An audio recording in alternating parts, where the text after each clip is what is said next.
Olá, meus amados queridos, que Deus abençoe a vida de cada um de vocês. O tema hoje: o que te leva para dentro de uma caverna? A caverna, hoje nós pode estar colocando como o medo. O medo se tornou a caverna de muita gente. A ansiedade ter tornado a caverna de muita gente. A depressão, a mesma coisa. Doenças. Tudo que é relacionado a problemas é uma caverna. Elias foi ameaçado por Jezabel, mesmo ele sendo um grande profeta, um homem que foi usado pelo poder de Deus, um homem que fez fogo cair dos céus, um homem que orou e chuva deixou de cair, e orou e chuva caiu. Homem que era respeitado por outros homens e respeitado até por reis, príncipes, autoridades. Mas o que veio levar o profeta a parar dentro de uma caverna? Se não foi o medo, o que foi? Porque o profeta, ele temeu que Jezabel capturasse ele e matasse. Chega uma hora que o profeta Elias, ele para debaixo de uma árvore e ali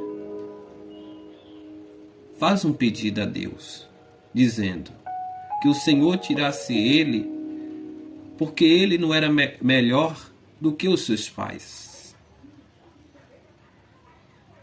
E ali ele deitou, pegou no sono. Mas um anjo do Senhor veio, tocou nele e fez que ele comesse, que ele bebesse. E ali o anjo disse que a jornada dele seria longa. Dali o profeta foi para o monte. O profeta foi para o monte, como diz a Escritura, o Monte Horebe, o monte de Deus.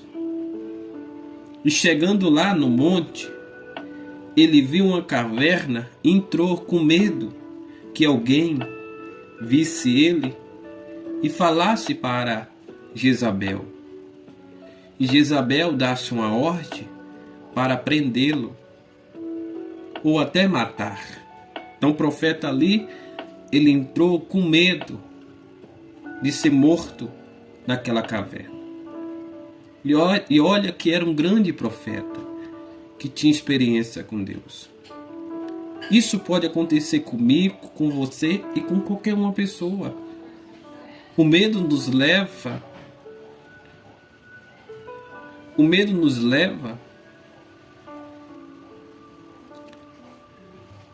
a ter um mal-estar.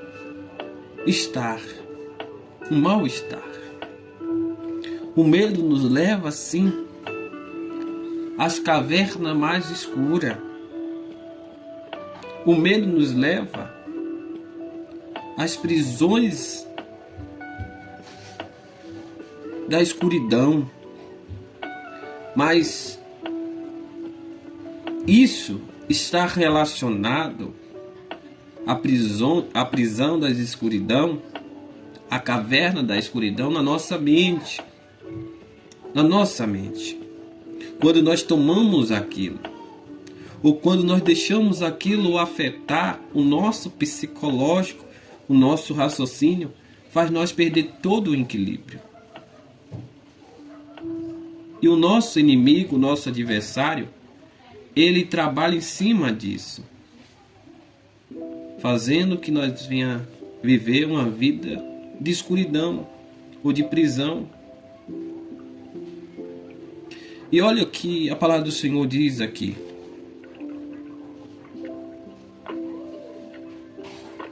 Levantou-se, pois, comeu e bebeu com força aquela comida, caminhou 40 dias e 40 noites até o Horebe, o monte de Deus. E ali entrou numa caverna e passou ali a noite. Eis em que a palavra do Senhor veio a ele e lhe disse: em que fez aqui Elias? Ou seja, o que faz aqui Elias? Então naquele momento o Senhor, ele perguntou para o profeta o que ele estava fazendo ali. Ou seja, quem foi que mandou ele ir para ali? Para você ver que o medo trouxe desequilíbrio de fé na vida do profeta. O medo trouxe desequilíbrio de crença na vida daquele profeta. O medo trouxe desequilíbrio de confiança naquele profeta. Ele deixou de confiar em Deus para acreditar naquela ameaça da rainha Jezabel. Ele deixou de acreditar que Deus livraria ele para acreditar na palavra da rainha Jezabel. E o medo levou ele para dentro de uma caverna. Aí o Senhor se manifesta dizendo: o que tu está fazendo aí? Será que o Senhor não esperava que o profeta Elias dobrasse o seu joelho, consultasse a ele, falasse com ele toda a situação? Com certeza. Mas o medo fez que o profeta não orasse a Deus, não consultasse a Deus, mas que se escondesse das ameaças, que se escondesse dos inimigos. Muitas das vezes o problema, ele traz isso na vida das pessoas e deixa a pessoa desequilibrada, amedrontada, até ela ou ele se esconder a caverna. O problema é ter colocado muitas pessoas dentro de uma caverna, que é uma caverna escura, a caverna do medo. A caverna do medo. Então o profeta estava ali dentro daquela caverna com medo. E olha que o profeta servia um Deus tão poderoso. Mas naquele momento teve desequilíbrio de fé, teve desequilíbrio de crença, teve desequilíbrio de confiança no profeta. Ele, de ser um profeta que era um profeta sobrenatural, ele deixou que o natural entrasse nele. Por isso que em outros vídeos, pessoal, eu já tenho falado, o que nos torna diferente é quando nós temos uma mente de Cristo, uma mente de Deus. Porque nós tendo uma mente de Deus, pode vir qualquer inimigo, nós vamos enfrentar. Nós vamos enfrentar. Porque não tem inimigo que possa prevalecer contra Deus em uma luta, em uma batalha. Não tem nenhum inimigo. Então, naquele momento, o profeta deixou de ser um homem sobrenatural para se tornar um homem natural. Um homem de fraquezas. Um homem de fraquezas. E naquele momento, o Senhor disse ao profeta: talvez o Senhor já falou contigo em qualquer situação, ou nessa situação que você vive. Então o Senhor disse o que ele estava fazendo ali. Então diz aqui: e ele disse: tenho sido muito zeloso pelo Senhor, Deus dos exércitos, porque os filhos de Israel deixaram o teu concerto, derribaram os teus altares e mataram os teus profetas, a espada, e eu fiquei só, e buscam a minha vida para matar ou para tirarem. E ele lhe disse, o Senhor disse, sai para fora, põe-te neste monte, perante a face do Senhor.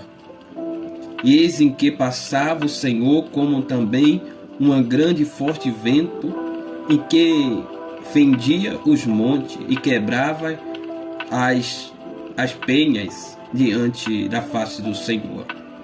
Porém o Senhor não estava no vento, e depois do vento um terremoto também. O Senhor não estava no terremoto. Aí você fica imaginando, aonde Deus estava? Se Deus não estava no terremoto e nem no vento forte que deu ali no monte. Aí eu fico imaginando, aonde o Senhor estava? Aí depois diz, depois do terremoto um fogo, porém também o Senhor não estava no fogo. E depois do fogo uma voz mansa e delicada. Então o Senhor não estava no terremoto, não estava no fogo. Aonde o Senhor estava? Em meio de tantos sinais ali, e o Senhor não estava com aqueles sinais. O Senhor não estava ali. Aí eu digo agora para você, aonde o Senhor estava?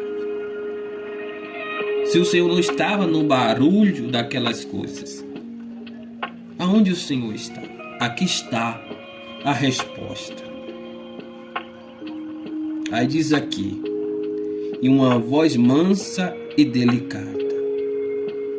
E naquele momento que veio a voz mansa e delicada, Deus estava ali. Ou seja, em meio de tudo aquilo que estava acontecendo, aqui está. Senhor, veio uma voz tranquila, mansa, delicada, para falar com o profeta. E sucedeu em que, ouvindo Elias, envolveu o seu rosto na sua capa e saiu para fora, e pôs-se à entrada da caverna, e eis em que veio a ele uma voz em que dizia, o que fazes aqui, Elias? O que faz aqui, Elias? Hoje, eu e você, pode ser um Elias que o Senhor está falando através dessa mensagem. O que nos faz? O que nós faz? O que nós faz? O que você faz? O que eu faço? Aí diz, e ele disse, eu tenho sido extremo zeloso pelo Senhor, Deus dos exércitos, porque os filhos de Israel deixaram o teu concerto, derribaram os teus altares, mataram os teus profetas à espada. E eu fiquei só e busca a minha vida para me tirarem. E o Senhor disse-lhe, vai e volta pelo mesmo caminho para o deserto de Damasco. Vem hoje Azael, rei sobre a Síria. Olha que o Senhor lhe disse assim, o que tu faz? O que o Senhor quer saber é o que tu faz. O que tu faz? Porque o que Elias estava fazendo era estar ali dentro daquela caverna, preso com medo das ameaças de Jezabel, falando para o Senhor que as pessoas, o povo, quebrou os altares. Deixaram o concerto do Senhor. E só ele ali ficou e que eles queriam matar. Ou seja, às vezes nós buscamos uma justificação para a situação ou para falar com Deus. Mas Deus não quer saber da tua justificação nem da minha justificação. O Senhor quer saber se nós estamos dispostos a fazer a sua vontade e confiar nele. Porque Deus deu aquela missão ao profeta que ele fosse responsável pela palavra do Senhor. E naquele momento o profeta ele fugiu das suas obrigações e correu para uma caverna e ali ficou preso. E o Senhor perguntou a ele: o que tu estava fazendo ali? Não era o lugar para ele estar ali. Não era um lugar para ele estar ali. Era para ele estar lá, que o Senhor seria com ele. Quem era Jezabel diante do Senhor? Era como um pó. Um pó. Que se o Senhor soprasse, desaparecia. Mas para o homem, para o profeta Elias, a Jezabel era uma pessoa muito grande. E não tinha como ele vencer. Então aquilo que nós vemos na nossa vida de tão grande, para Deus é tão pequeno. Então o Senhor manda o profeta Elias em outra missão, para que ele ungisse, como diz aqui, ungisse, louvado seja Deus, Azael, rei sobre a Síria. E que seria esse que ia contra a Jezabel e venceria. E quando o profeta Elias ele cumpre todo o propósito do Senhor, o Senhor substitui ele e coloca outro no lugar dele, que seria o profeta Eliseu.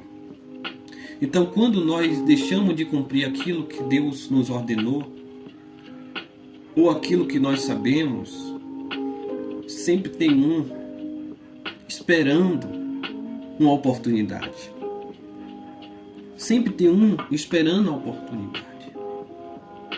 Então não perca a oportunidade que você está tendo, dependendo da situação. Lute, enfrenta, vai para a guerra, regaça as mangas, cuida, zela, ama, dá valor, tenha paciência, tenha esperança, tenha confiança, tenha fé. Tudo isso é o que vai nos ajudar a vencer. Queria deixar essa mensagem aí para todos. Bom, que Deus abençoe. Fica na paz. Um forte abraço. Seja forte. Não deixa que o medo te leve para a caverna, não. Não deixa que o medo atrapalhe todo o seu projeto de vida. Todo o seu trajeto, sua trajetória, seu caminhar. Aquilo que você quer alcançar. Não deixa que o medo atrapalhe a tua história, não. Eu creio que você tem uma história a ir para contar. E um trajeto para caminhar. Porque quando o profeta ele deitou ali naquela árvore, ele pediu a morte. Só que a morte não tinha chegado nele porque não era a hora. E ali também não seria o propósito de Deus para a vida do profeta. Não seria a vontade do Senhor. Só que um anjo dá de comer e beber, ele recupera as suas forças, ele se fortalece ali, e ali ele começa a caminhar até o monte. O monte pode se tornar o altar de Deus para a nossa vida. O altar de Deus. E quando nós vai até o monte sem sair do caminho, sem desviar do caminho. Quando nós vai ao monte, ao Senhor, ao altar de Deus, Deus ele vai nos atender. Mas não deixa que o medo faz você desviar e você ir ao monte e você entrar dentro de uma caverna. Ou seja, deixar de orar. Deixar de orar. Porque às vezes os problemas vêm para fazer nós perder a vontade de orar. A vontade de se conectar com Deus. Não deixe que isso venha acontecer. Amém? Que Deus abençoe a sua vida poderosamente. Se você quiser compartilhar esse vídeo, compartilhe, ajuda, porque será importante em nome do Senhor Jesus.